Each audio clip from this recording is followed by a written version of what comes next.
Hayyee hordoftoota hin naqaalii kabajamoo jaallatamoo har'ammoo appilikeeshina tokko wal isin barsiisuuf qabadhee dhufee jira jechuudha. Appilikeeshinni kun maali? Appilikeeshina akkamiiti?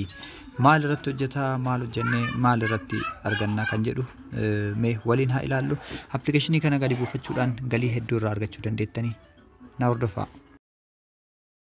Naqaalii kabajamoof jaallatamoo asitti kunoo appilikeeshinichi yeep kan jedhu kana gara Play Store ni deemtu. Play Store bira dhaqxanii Google irraa gadi buufattu jechuudha. Eegas immoo Google kan jedhu kana wal qunnamsiistu Play Store irraa eega buufattanii booda yeep kan jedhu kana appilikeeshinii linkii isinii kaa descriptionii jalatti ni argattu. Akka gadi buufattanii maal gootu ulaagaa isaa kana akka anama guutaa jiru kanatti Google filattanii itti fuftan jechuudha. Nuti maal goona sign up goona waan ta'eef akka haarawaatitti. Eddo continuous Google jedhu eegatu inni booda hanga inni nu xumuramuu ni eegna jechuudha. Appilikeeshinichi akka nu tuqne nu banama. Erga baname immoo gara fuula isa kanaatti yookiin immoo Google keessan filadhaa jedhutti isin dabarsa. Email keessan kan barbaaddan filattanii irra galchitanii san booda haala kanaan itti fufa jechuudha. Yeroo inni itti fufu kana hanga xumuraatti teennee akka inni step isaatiin hordofna yoo ta'e bu'aa gaarii irraa argachuu dandeenya. Enter promo code jedha. Enter promo code kana isin gaafata hunduma keessanuu. Enter promo code kanaan isinii kaa koodii dijiitii 6 wayiiti isinii erga. Hundi keessanuu jala descriptionii video kanaattis argachuu dandeettu. Ani mee kana mana affeeree kana guute jechuudha. Isinillee immoo kan ani isinii kaa'u guuttanii yoo isa kana guuttan boonasii argattan jechuudha. Boonasii addaa dabalata argattanii. San booda kunoo haala kanaan isinii bana next kan jedhu tuqxu. Erga maqaan wanti hundi isinii dhufe booda next tuqxu jechuudha isin. Promo koodiin sirrii ta'uu isaa agarsiisee jira. Ergas booda maal goona ni eegna jechuudha xiqqoosi. Ergasii hanga inni nu banu erga eegne booda maal nuun jedha promo koodii kana fudhateet gara itti aanutti nu dabarsa kuno.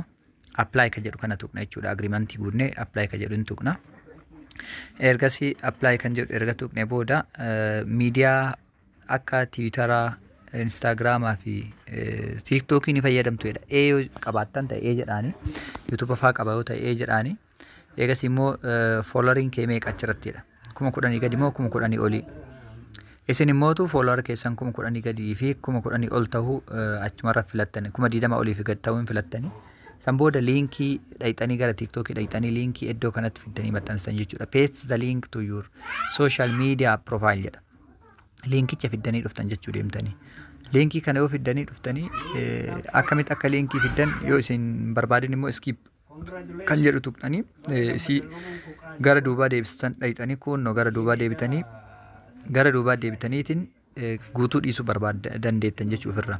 Lakkiin dhiisuu verification illee naanaa ergamu linkicheen barbaada yoo jettan 20,000 gadii fi 20,000 ol ta'uu qofa hin filattanii. Kallattumaan eega filattanii booda maal gootu skip kan jedhu tuqxan jechuudha. Skip kan jedhu. Itti fufuu barbaada yoo ta'e immoo skip miti under kan jedhu san yookiin immoo over kan jedhu 20,000 olii fi gad ta'uu filattanii linkii dhaqxanii fiddan. Mee amma fakkeenya ani filadhee jira ofii kiyya. Linkii TikTokii kiyyaa fidu. Kun amma usernameedha. Username yoo guuttan isin hin fudhatu. TikTok irra ni dhaqxu karaa salphaa isin hima jechuudha. Gadi tuqxanii profaayilii keessan ni tuqxu. Profaayilii TikTokii erga tuqxanii booda jalarratti baayoo mo'ama kan jedhu guutuu profaayilii jalatti isinii dhufa maqaan dheeraan kun kuno tiktok.com jedheet artist Khalil Arab kan jedhu kana dhufa jechuudha. Isa tuqxanii kallattumaan maal gootanii linkii fiddanii asirratti copy paste gootan. Fudhatee jira kun. Maal jedhaa jira? Call we will check your profile and notify you later jedha. Nu eegii jedha. Dhayneetiin wanti ati guutte kun sirrii ta'uu dhabuu isaa check goona. Hanga inni akkas jedhu isin maal gootanii iddoo kanaa ni baatanii kallattumaan garam dhaqxanii waan kana dhiistanii biraa baatu jechuudha isin. Hanga isaan check godhanii email keessan irratti confirmationiin isin ergama.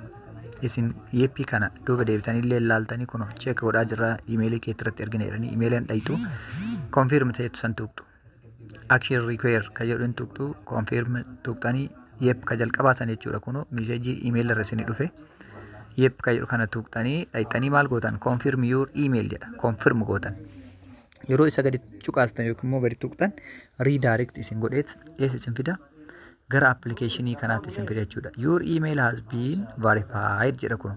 Verify taatee jirta. Kanaafuu go it jedha kun. Go it kan jedhu kana bira gad tuqxu yoo inni isin dide immoo maal gootan duuba irraa deebitanii ammallee yoo duuba deebitan waan biraa isin jedhuu danda'ame guutumatti dhiistanii keessaa baatu jechuudha. Eessa dhaqxu bakkuma jalqabaa san isin deebisa waan ta'eef dhiiftanii baatanii kallattiin gara appilikeeshiniitti dhaquu qabdan jechuudha. Yoo inni kana isin gaafate skip yoo jettanii hin dalagu, apply yoo jettanii hin dalagu, isin rakkisuu danda'a. Kun amma gara keessaa isin seensisu gara appilikeeshinii yoo dhaqxan haala kanaan isinii fida. Appilikeeshinichi isii tana jechuudha kunoo dhumarra jirti gad tuqxanii ni seentu isii dhumarra jirtan yeppeetti swappeedha and watch ol oofatiniin ilaalii jedha. Ajajuma inni jalqaba isin ajaju kana hordoftan jechuudha. Yeroo tokko haala akkanaatiin isinii fidee profaayilii kana yoo tuqxan isinii socho'uu dida. Ammallee hin tuqxuu isin hin socho'u. Hin tuqxanii isin hin banu isin hin dabarsu. Yeroo kana maal godhuu qabdan isin?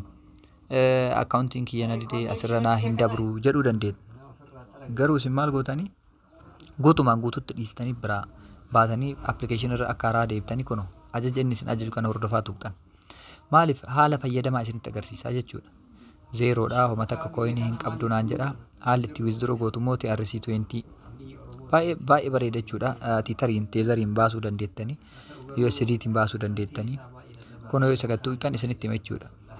I just made $900 in 15 minutes $915 dalage jedhanii geemii akkanaatu isinitti dhufaa iddoo gubbaa olii san dhaqxanii X gootanii ofirraa balleessitu jechuudha. Kun ammallee takka tureet geemiiwwan akkanaa dhufu okay ka jedhu kanan tuqxu asitti amma maal jedhaa new withdrawal jedhaa. Yoo xiqqaate 1,000 guutuu qabdan.